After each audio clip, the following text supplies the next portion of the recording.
रोजमर्रा के अहम फिकी मसाइल और आदाब के इस दिलचस्प जायजे में खुशामदीद। चलिए शुरू करते हैं। मकरूज पर कुर्बानी वाजिब है या फिर नंगे सर कुरान पढ़ना कैसा है? आइए इन दिलचस्प सवालात के जवाब तलाश करें। सबसे पहले बात इबादत की। क्या हज के बाद गुनाहों की माफ़ी सिर्फ फ़र्ज हज पर लागू होती है?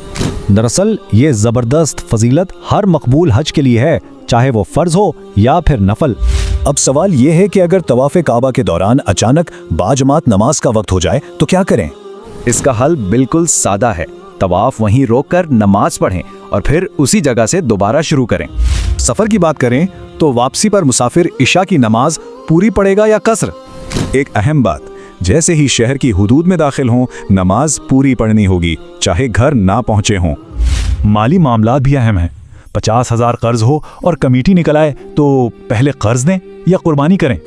शरीयत में कर्ज उतारना पहली तरजीह है, इसलिए नफिल कुर्बानी से पहले कर्ज हर सूरत क्लियर करना चाहिए।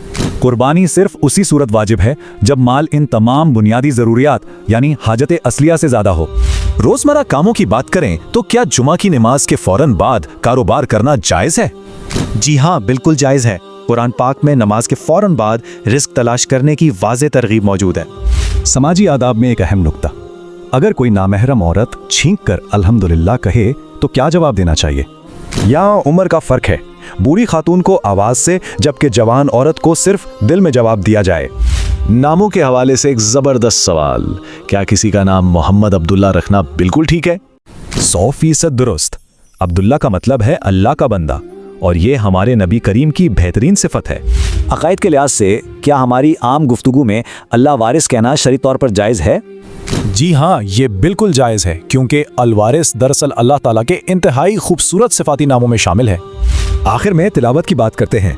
क्या नंगे सर कुरान करीम की तिलावत करना वाकई जायज़ है? ये शरन जायज़ ज़रूर है, लेकिन सच्चे अदब और एहतराम का तकाजा यही है कि सर ढका हुआ हो।